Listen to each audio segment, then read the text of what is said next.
to the 5th episode of the Ultra Rare podcast. It's been a while. It's been about 2 weeks, and honestly, I've just been really busy. So I hope to get more of a consistent schedule going. But yeah, I do apologize. Let's start off today by saying I'm trying out new audio stuff.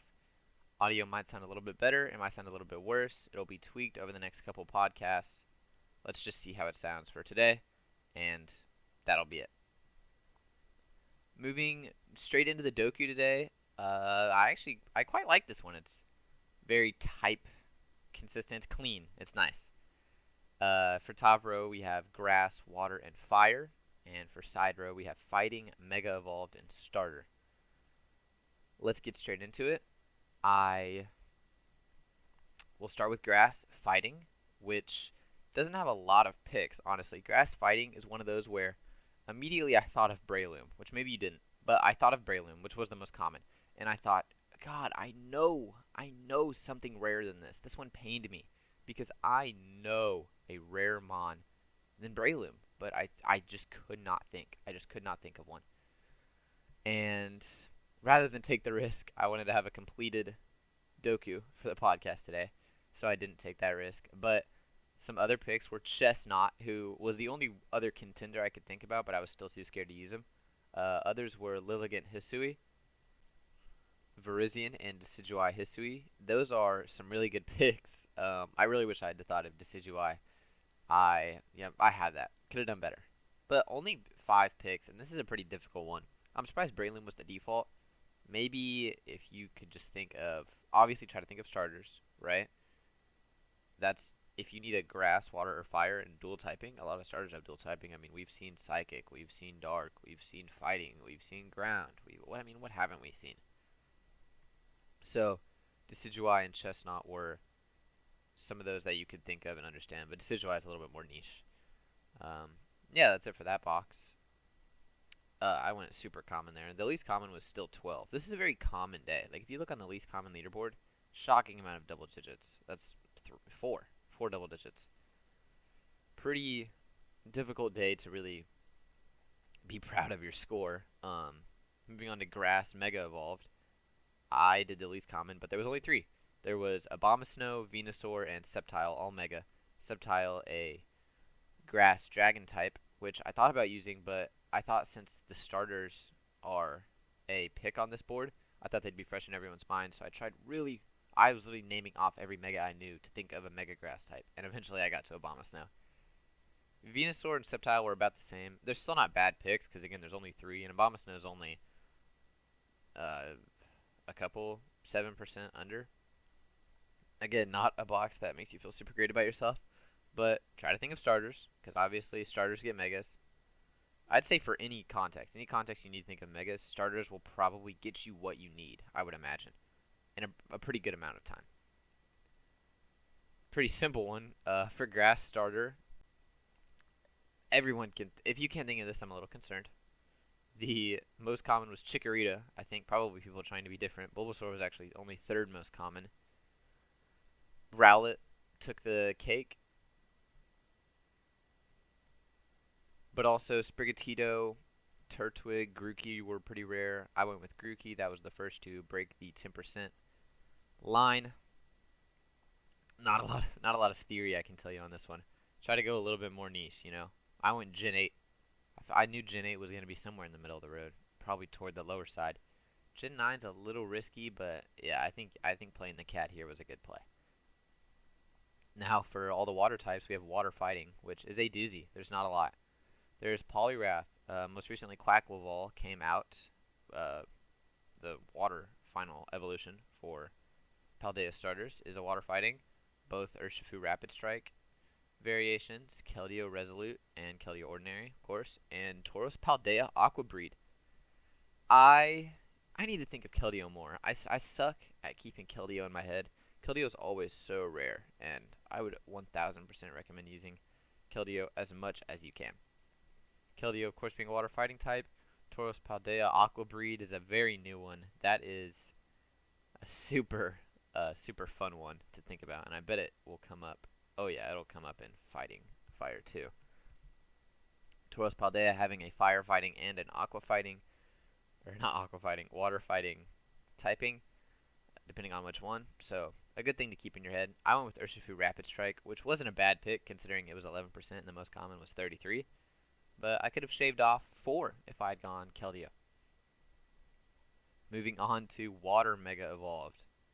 Most common was Blastoise, followed up by Gyarados and Swampert.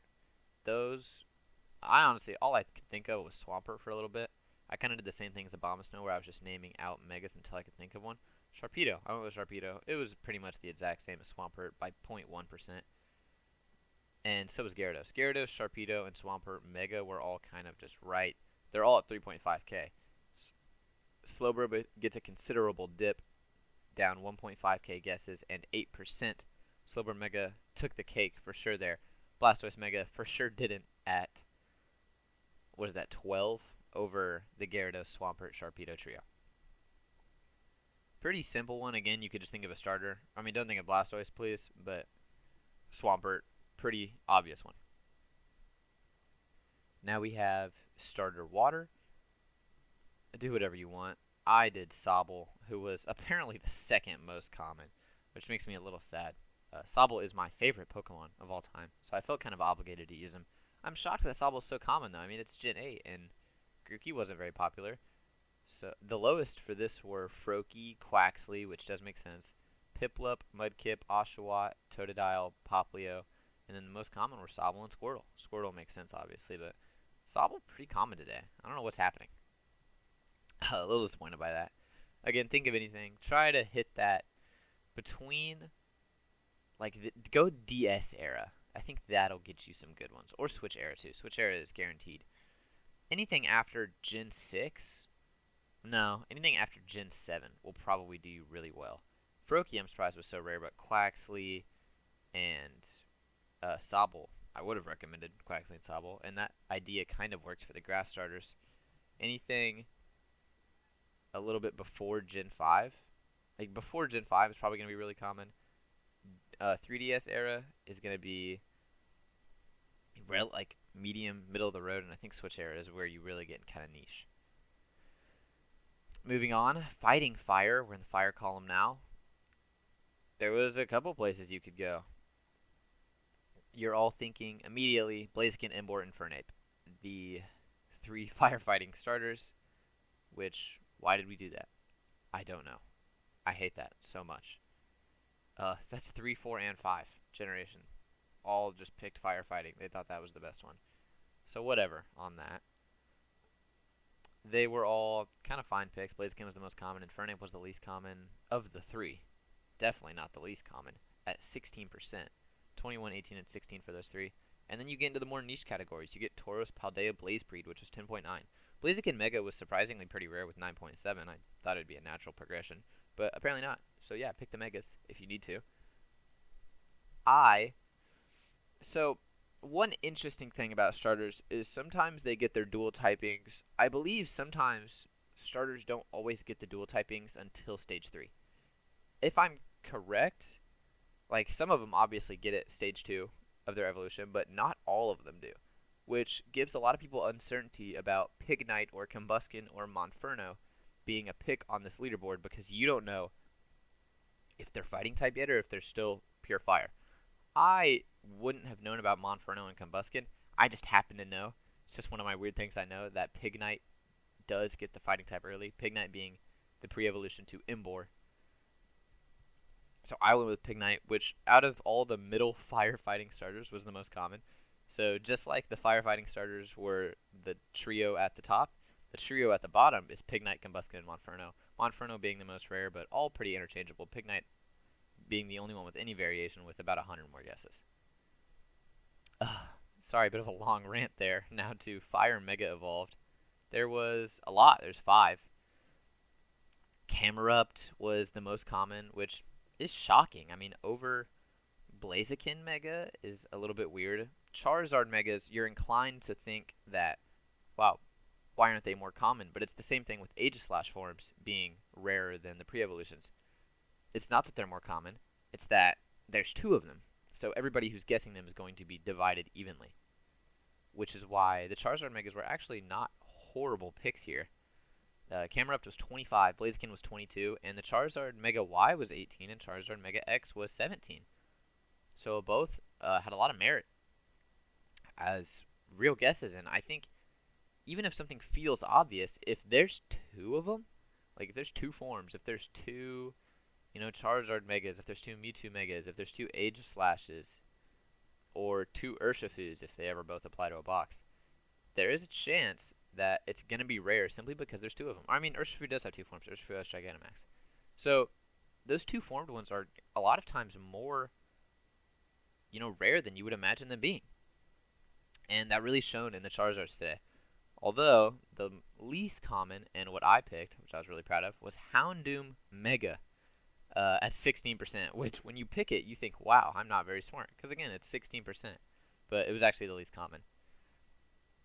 And yeah, Houndoom is a fire type. It's not incredibly easy to see. But yeah, don't feel like you're not the smartest guy in the room for picking a Charizard Mega, because those are pretty darn good picks. I feel bad for everyone who picked Camerupt Mega, though, because I would have never thought of that, and I think that's a great pick, and I'm shocked that it's so common, so I apologize. Last up, Fire Starter. Pretty brain-dead thing to end it off on. Tepig was the most common. Scorbunny was the least common. I went with a little Galar theme. I said Grookey, Sobble, Scorbunny for all the starters. Despite Sobble being one of the most common water types, Scorbunny was the least common fire type. Sorry about that. Chimchar followed in the footsteps a little bit. Linton, Fuecoco, and some of the most common were, again, Tepig, Cyndaquil, and Torchic, which is a pretty obvious trio. Surprised that Charmander is only number 4, though. That is a shocking... I mean, that's 3% less than the most common. What? Why is Tepig the most common? Who knows? Who knows? That's about all for the Doku today. Not necessarily hard. Like, all of these boxes were... grass fighting or potentially water fighting are really the only ones I could think that would give you a hard time in terms of just not being able to think of something. But the least common grid still had pretty amazing, or not amazing, pretty common scores. Like, there's a 12, there's a 28, there's an 11, there's a 16. It's hard on these type of Dokus to feel good about yourself. But do really feel good about yourself. And try to dig a little bit deeper when you need to think of a Mega Evolved Grass, Water, or Fire type. Try not to leech into the starters. You can think of something. You can think of something good. And even if you thought a Charizard is still a great pick. Yeah, I think that'll be all for the Doku today. Pretty fun. Let's move on to the grid. Okay, time for the PokeGrid, which was interesting today. Snarl, neutral to fighting, and no evolution line. No evolution line, a pretty common one. But neutral to fighting and Snarl, I could really see giving a hard time. And Dark, Poison, Normal, I feel like this happens all the time. Poison is such a difficult type, at least for me. And Dark isn't much easier either, because there isn't a lot of Dark types. Like, you'll notice, like, name a mono Dark type right now. Darkrai, and you see what I mean? It's difficult. Dark types are always a bit of a doozy. Nevertheless, the Can Learn move is a Dark type move, which makes it pretty easy because you kind of know that you have a good chance of something working. Let's get straight into it. I went with immediately, and this was a bad pick, I'll explain later, or a bit of a dumb pick on my part, at least for my well-being in the future, was Obstagoon, who is a Dark Normal type introduced in Gen 8. He's a Dark type, he's a big dog, it'll work. Other picks were Sandile, Mastiff, Morpeko, Hungry, Umbreon, Pangoro, Grimer, Alolan, the whole Tyranitar line, Chien Pao. I mean, really a ton here. Obstagoon, still pretty rare though at 2%. The most common being Mightyena, which makes sense. It's a big dark dog. But so's Obstagoon, I think. And Zarude also learns it. That's a fun one. Overall, not a lot of thought that you can really put into that one. Think of a dark type, it'll probably be there. A dark animal. We can think of Houndour. I bet Houndour and Houndoom learned it. They just don't show up on any leaderboards. Things like that. And also use the Mega. Now for snarl poison, we start to get into the sort of difficult category. I mean, it's not immediately obvious what works. I, today, put Skuntank and ended up undoing it later once I had completed my grid. Grimer Alolan would have worked. Skuntank was the most common. Naganadel, Surviper, Toxicity Low-Key, Drapion. That is what, and all Toxicity would have worked. One thing I kind of don't like about Grid, at least from the perspective of this podcast, is I love how Doku allows me to really go through everything, and on this, I can really only tell you what I picked, what a friend or two picked, the most common, and the least common. I can't find those good middle grounds on this. So, I don't know. I mean, I bet there's a lot of poison types that just aren't showing up that learn Snarl. Of course, Grimer Alolan is just one of those stupid ones where it's like, okay, I guess, fine, you know that, but how would you know that? But, I mean, Toxicity isn't an outlandish guess, and I think a lot of people might have just thought about that naturally. Moving on to Snarl Normal. Now, what would have been a really smart idea is if I used a different dark type in the top left, possibly Thievul or any of the other ones we mentioned, and saved my dark normal type Obstagoon for the bottom left. However, I didn't do that, but I did remember that Obstagoon isn't an alternate evolution of Leon, kind of like Clodsire to Quagsire, how Wooper evolves into something different.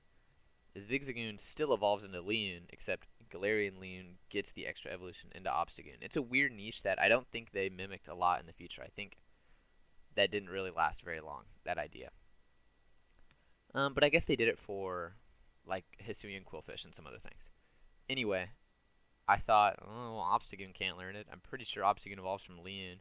So I kind of branched off my thought process there, and that's what you got to do. Sometimes you make a hiccup, think of a pre-evolution, think of some kind of alternative. It helped me here, and I got Leon Galarian for 7%, although Obstagoon was the most common for Snarl Normal. Some super rare picks. Silvally, Arceus, like Furfrou, Hisuian Zoroark. Interesting things. Again, I wish I could kind of show you the middle of the road picks, but I don't know them. Moving on, we're going on to neutral fighting. For Dark, I know Dark is weak to fighting. Try to think. It's always nice to try to think of like comparisons to help you with these type effectiveness things. For me, I just play enough Pokemon that I know. But Dark is like, the bad guy, and the fighter beats the bad guy. I don't know, man. Fighting is super effective against Dark. Fighting fights the forces of evil. Whatever works in your mind. I knew Dark was weak to fighting, so I now have to think of something not weak to fighting, something that resists fighting, which is actually really difficult for me. I could not think of anything. Now I know Poison. My takeaway from today is that Poison type resists fighting, but I really didn't know when I was filling out this box. All I could think of was Psychic, but there's also Flying, of course, and Poison. I believe Psychic, Flying, and Poison are the three that resist it. So a Dark Flying type, a Dark Psychic type, a Dark Poison type all work. Iron Jugulus, the Dark Flying type, was a great pick. Drapion, Volibee, Bombardier, Malamar. Some fun picks today. I went Hoopa Unbound, who is, I believe, one of the only Dark Psychic types in the game. Not Hoopa Regular, who's a Ghost type, as we learned a couple days ago on the podcast. Hoopa Unbound is a Dark Psychic type. I went with him. And all things considered, he was a pretty great pick. I mean, 3 is a general theme today. But if you had to go Flying type, I mean, also Flying is probably something I should have thought of. Dark Flying, there's plenty of Dark Flyings. You could do a Moltres, Galar. Honchkrow was the most common at 10, which isn't even super high of a number compared to my 3 Hoopa Unbound. If you have to resort to that, resort to that. I don't think that's unfair. Next up, the scary thing is Poison neutral to fighting. I think, from my perspective, this is a little bit different. I think the average person might look at this and not know that Poison is, not know Poison's relation to fighting. Is Poison like super effective on fighting? Is fighting super effective on Poison? Who knows? I know in my head, of course, when I hit a poison type with a fighting type move, it's not super effective. I know that. But a lot of people don't. I figured because poison was on this grid and we had to think of something neutral to fighting, then poison probably... I didn't know this one. I thought, well, poison probably resists fighting then because it's on this grid. It's very rare. It does happen. It definitely happens, and it's very important to keep in mind. Sometimes they will add, like... It'll be like neutral to fighting water. And you think, well, water must have some relation. It doesn't always have relation. Like, sometimes a pure water type will just work. Things like that. So I got a little nervous for a second that poison might not have any relation to fighting, but something just told me poison resists fighting. And I went with a pick that was so common, and it makes me sad because I was so proud of it. I did Revavroom, which is a poison steel type introduced in Gen 9. And, poison, in my mind, I guess, resisted fighting. I don't know, I was nervous. And I knew steel was weak to it. I went with Revavroom. Some other picks were Grafefe, who I believe is poison normal. Varoom would have worked. Overquill, Glimmet, and Glamora are rock types, which are weak to fighting. Those are really good picks. I'm really jealous I didn't think of that. Strudel, which I believe is also poison normal. Pretty great ideas for that. Moving on to neutral to fighting, normal. Of course, normal is weak to fighting. The only weakness that normal has, and a pretty, kind of weird one to deal with. You can go, again, we've established flying poison, or just saw this. Fairy resists fighting, of course. Can't believe I didn't think of that. So a normal fairy, a normal psychic, a normal flying, a normal poison would all work. The most popular was Pidgey for normal flying. There's a bunch of normal flyings you could do. Mega Audino, or Mega Audino's not normal flying, but normal fairy. Trumbeak was a normal flying. Trumbeak and Toucanon, who I recommend all the time. Oranguru would have worked. I thought I was a sophisticated guess with Farigiraf, who is a normal psychic type. Of course, resists fighting. I kind of went with that same psychic theme that I went with on dark fighting. But really, if I had thought of flying, I bet I could have done a lot better. I could have picked Trumbeak. But Farigiraf isn't that bad of a pick. Even the most common Pidgey is 6%. It's one of those that applies to so many things that, number 22 in the world is a 5% in that box. Like, you're fine. There's a good chance that your normal that's resistant to fighting, or is neutral to fighting, is going to be okay. It's kind of hard to think of, though. Normal dual types aren't all that common. I also thought of Indeedee, who doesn't appear anywhere on these leaderboards, but Indeedee would also work. It's a psychic normal type. If you can think of one, go for it, but it could definitely be kind of difficult. Yeah, let's move on to Dark, no evolution line. This one took me by far the longest to think of. And, of course I knew Darkrai, but everyone knows Darkrai. It's the most popular. And I was really trying to think of something that would be kind of outside the box. And you should too. Don't try to think of Darkrai in that box. Some good ones were... we have to think of thematic things. So if there's a trio that all shares the same typings, like the... I don't know what they're called. Wo-Chin, Chin-Pao, Chi-Yu, and... Mysterious fourth member that I don't remember the name of. They all work because they're all dark type. And they don't evolve, obviously, because they're legendary/mythicals. Also, paradox forms are a super great possibility here. Iron Jugulus, Brute Bonnet, which is what I put.